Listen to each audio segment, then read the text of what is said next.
हिंदी के अंतर्गत देवनागरी लिपि के बारे में पढ़ेंगे। तो वीडियो शुरू करते हैं। प्रश्न 1, देवनागरी लिपि का सर्वप्रथम प्रयोग किस राज्य में हुआ माना जाता है? तो सर्वप्रथम कब हुआ था देवनागरी लिपि का प्रयोग? गुजरात में हुआ। तो ऑप्शन डी ठीक हो जाएगा। कुछ इसकी डिटेल पढ़ेंगे। देवनागरी का नामांकन विवादास्पद है। ज़्यादातर विद्वान गुजरात के नागर ब्राह्मणों से इसका संबंध जोड़ते हैं। उनका मानना है कि गुजरात में सर्वप्रथम प्रचलित होने से वहाँ के पंडित वर्ग अर्थात नागर ब्राह्मणों के नाम से इसे नागरिक कहा गया। अपने अस्तित्व में आने के तुरंत बाद इसने देवभाषा संस्कृत को लिपिबद्ध किया, इसलिए नागरी में देव शब्द जुड़ गया और बन गया देवनागरी। तो इस प्रकार नागरी से देवनागरी बन गया देव शब्द से। देवनागरी लिपि बाईं से दाईं ओर लिखी जाती है। एक ध्वनि के लिए एक ही वर्ण संकेत होता है। एक वर्ण संकेत से अनिवार्य रहता है। एक ही ध्वनि व्यक्त होती है। जो ध्वनि का नाम वही वर्ण का नाम होता है। जैसा बोला जाता है वैसा ही लिखा जाता है। प्रश्न 2 देखेंगे अब। कौन सी भाषा देवनागरी लिपि में लिखी जाती है? ऑप्शन डी ठीक हो जाए, गुजराती ही भाषा है और मराठी भाषा। ये मराठी भाषा हो जाएगा। ऑप्शन सी ठीक हो जाएगा। लेकिन देवनागरी लिपि का सर्वप्रथम गुजरात में हुआ था। और कौन सी भाषा देवनागरी लिपि में लिखी जाती है? इनमें से बंगला नहीं लिखी जाती, पंजाबी, गुजराती, ये तीनों अलग लिखी जाती है, लेकिन मराठी नहीं लिखी जाती। ऑप्शन सी ठीक हो जाएगा।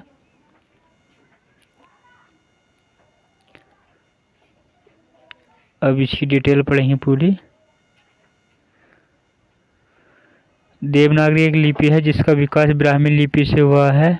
देवनागरी लिपि में अनेक भारतीय भाषाओं तथा कुछ विदेशी भाषाएं लिखी जाती हैं।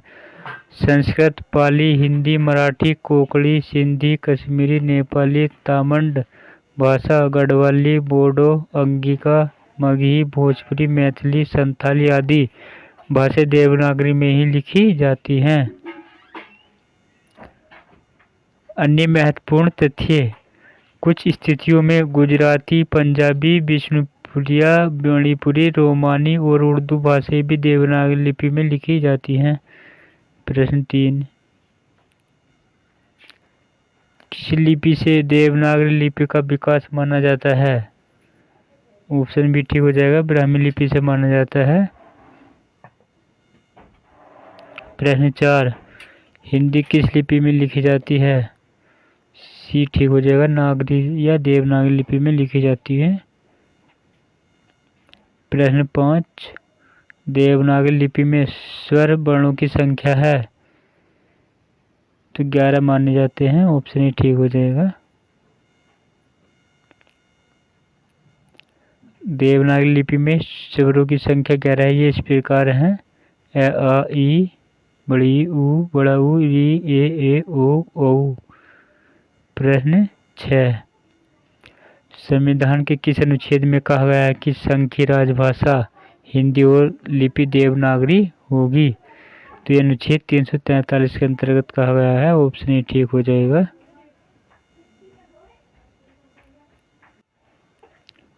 प्रश्न 14 सितंबर 1949 को संविधान सभा ने एक मत से यह निर्णय लिया कि हिंदी ही भारत की राजभाषा होगी। यही कारण है कि प्रत्येक वर्ष 14 सितंबर को हम लोग हिंदी दिवस मनाते हैं। संविधान के भाग 17 के अनुच्छेद 343 आई के अनुसार संघ की राजभाषा हिंदी और लिपि देवनागरी होगी।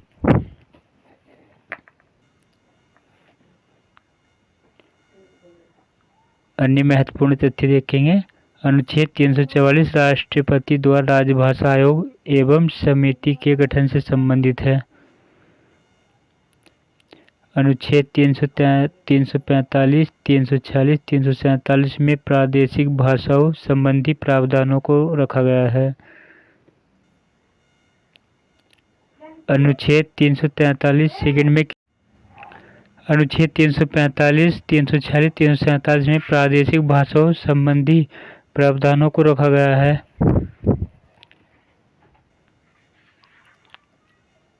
अनुच्छेद 343 सेकंड में किसी बात के होते हुए भी संसद उक्त 15 वर्ष की कालावधि के पश्चात विधि द्वारा अंग्रेजी भाषा का अथवा अंकों के देवनागरी रूप का ऐसे प्रयोजनों के लिए प्रयोग अनुबंधित कर सकेगी जैसे कि ऐसी विधि में उल्लेखित हो।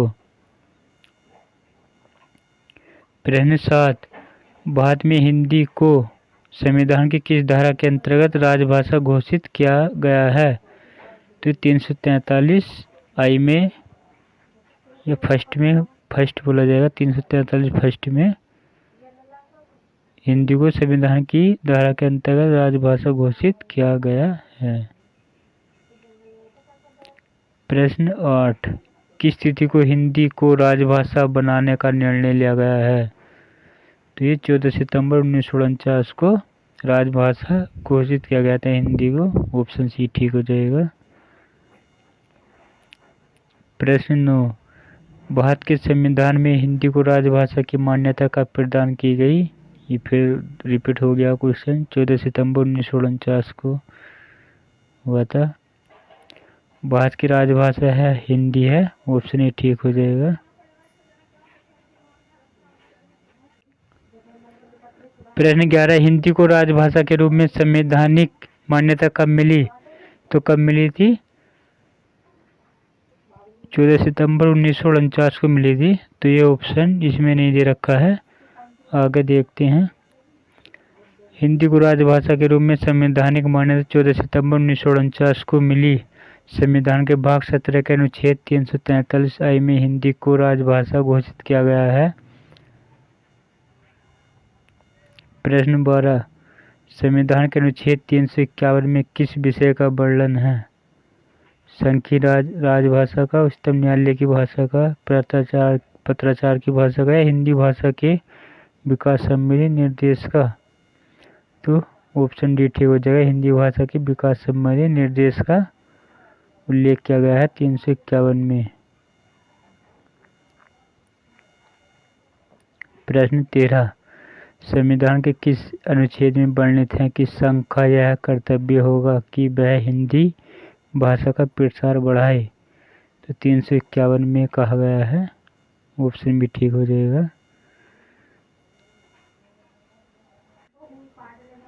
अगला टॉपिक शुरू होता है देवनागरी लिपि का विकास एवं विशेषता। प्रश्न 1, देवनागरी का सर्वप्रथम प्रयोग किसके शिलालेख में हुआ है? तो किसके शिलालेख में हुआ? तो ऑप्शन ए हो जाएगा, जयभट्ट के शिलालेख में हुआ था। ऑप्शन ए ठीक हो जाएगा। नागरी या देवनागरी का सर्वप्रथम प्रयोग गुजरात के राजा जयभट्ट 7वीं-8वीं शताब्दी के एक शिलालेख में हुआ। प्रश्न 2, देवनागरी लिपि का विकास माना जाता है? तो ब्राह्मण लिपि से माना जाता है। ऑप्शन सी ठीक हो जाएगा। सभी भारतीय लिपियां ब्राह्मी लिपि से विकसित हुई हैं। देवनागरी लिपि की विकास भी ब्राह्मी लिपि से हुआ है। देवनागरी भारत की लगभग 10 प्रमुख लिपियों में से एक है।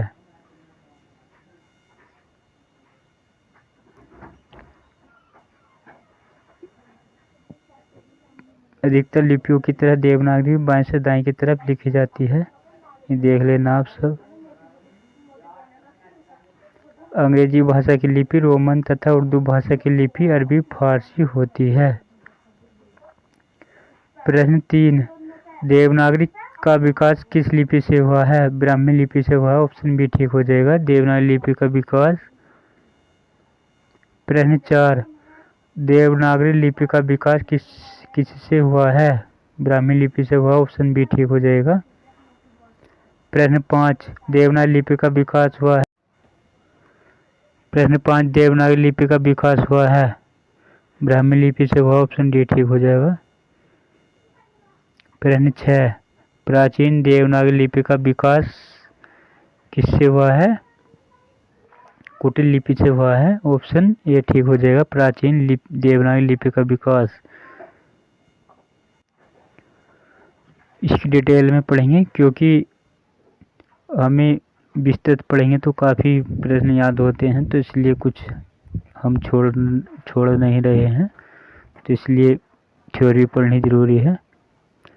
प्राचीन देवनागरी लिपि का विकास कुटिल लिपि से हुआ है। इस कुटिल लिपि से 8वीं-9वीं सदी के लगभग नागरी के प्राचीन रूप का विकास हुआ है, जिसके प्राचीन नागरी कहते हैं। प्राचीन नागरी का क्षेत्र उत्तरी भारत है, किंतु दक्षिणी भारत के कुछ भागों में भी यह मिली है। दक्षिण भारत में इसका नाम नागरी न होकर नंदी नागरी है।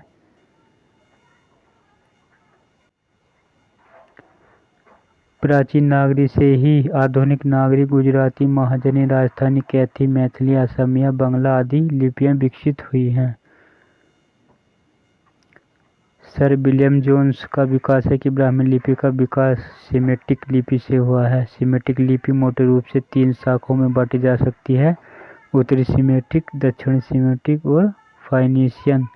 अंगद देव जी ने प्राचीन शारदा लिपि और सीमित उपयोग की एक स्थानीय लिपि मिलाकर गुरुमुखी लिपि का विकास किया। इसी लिपि में उन्होंने गुरु नानक देव की तथा अपनी भी समस्त वाणी लिखी। इससे पूर्व गुरु नानक की वाणी का विकास, नानक की वाणी का बहुत सा भाग तो केवल फारसी लिपि में हुआ था। देवनागरी भाषा ब्राह्मी लिपि से उद्भूत देवनागरी लिपि में लिखी जाती है। नेपाली नेपाल की वह भाषा है। यह भारत की भी एक राष्ट्रीय भाषा है। नेपाली भाषा के प्राचीन नाम पहाड़ी, रबस, पर्वती और गोरखा व गोरखाली रहे हैं। प्रश्न 7, देवनागरी लिपि की सबसे बड़ी विशेषता है। ऑप्शन डी ठीक हो जाएगा, सर्वाधिक वैज्ञानिक लिपि होना, एक ध्वनि के लिए एक संकेत होना। प्रश्न 8, निम्नांकित में कौन विशेषता देवनागरी में नहीं है। इसमें जैसा उच्चारण होता है वैसा ही लिखा जाता है। इसमें एक ध्वनि के लिए एक ही प्रतीक होता है।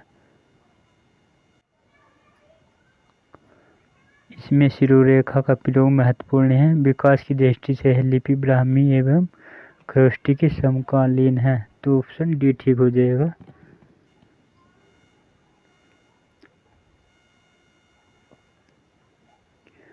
देवनागरी लिपि के विषय में क्या सत्य नहीं है।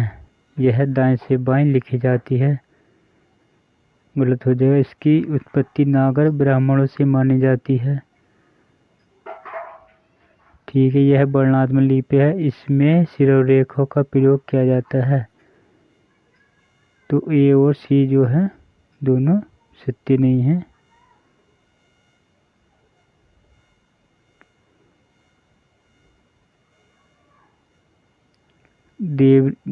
द्विवेदी जी ने देवनागरी को संस्कृत लिपि भी कहा है। द्विवेदी जी ने कहा है, संस्कृत लिपि की सरलता और शुद्धता सबको स्वीकार करनी पड़ेगी। संसार में संस्कृत के समान शुद्ध और स्पष्ट लिपि दूसरी नहीं। जिन्होंने कहा है महावीर प्रसाद द्विवेदी जी ने। प्रश्न 10, देवनागरी लिपि मूलतः क्या है। अक्षरात्मक है, ऑप्शन बी ठीक हो जाएगा, काफी मोस्ट है। प्रश्न 11, इसमें से कौन सी लिपि नहीं है। अंग्रेजी है, ये कोई लिपि नहीं है, ऑप्शन डी ठीक हो जाएगा।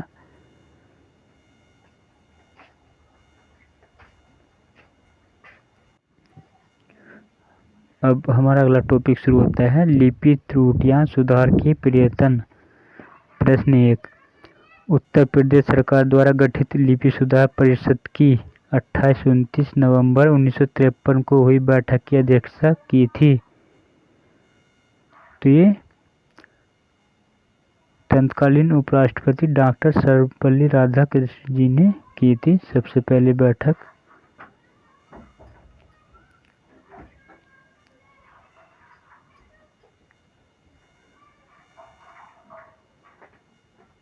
उत्तर प्रदेश सरकार द्वारा गठित लिपि सुधार परिषद की 28-29 नवंबर 1953 की हुई बैठक की अध्यक्षता तत्कालीन उपराष्ट्रपति डॉक्टर सर्वपल्ली राधाकृष्णन ने की थी। यह बैठक लखनऊ में आयोजित की गई थी, जिसमें अनेक प्रांतों के मुख्यमंत्रियों, विद्वानों तथा भाषा शास्त्रियों ने हिस्सा लिया था।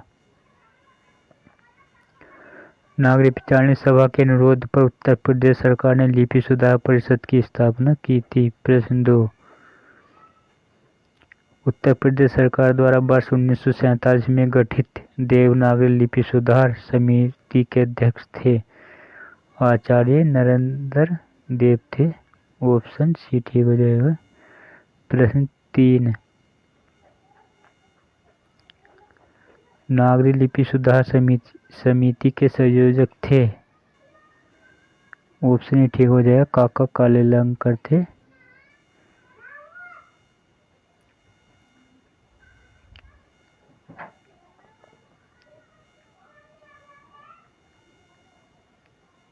प्रश्न 4, किस विद्वान ने देवनागरी लिपि के स्थान पर रोमन लिपि स्वीकार करने का सुझाव दिया था? ऑप्शन सी ठीक हो जाएगा, सुनीति कुमार चटर्जी ने सुझाव दिया था देवनागरी लिपि के स्थान पर रोमन लिपि स्वीकार करने का। प्रश्न 5, देवनागरी में ए के 12 खड़ी का सुझाव किसने दिया था? तो ये भी काका कालेलंकर ने दिया था। ऑप्शन सी ठीक हो जाएगा।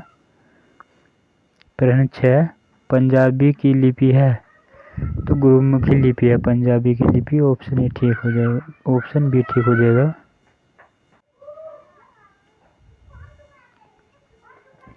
पंजाबी की लिपि गुरुमुखी है। पंजाबी पंजाब क्षेत्र की भाषा है। 2 शब्दों से बना है। 5 प्लस आबो, आबो से अर्थ है नदियों से। इस क्षेत्र में 5 नदियां रावी, सतलज, ब्यास, चिनाब और झेलम हैं, इसलिए इसे पंजाब कहा जाता है।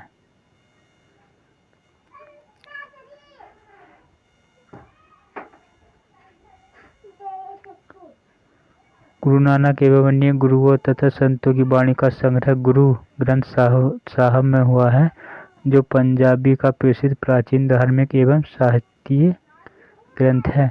इस प्रकार हमने तीनों टॉपिक पूरे कर लिए हैं देवनागरी लिपि के। इस प्रकार आपको वीडियो पसंद है तो लाइक शेयर और सब्सक्राइब करना। धन्यवाद।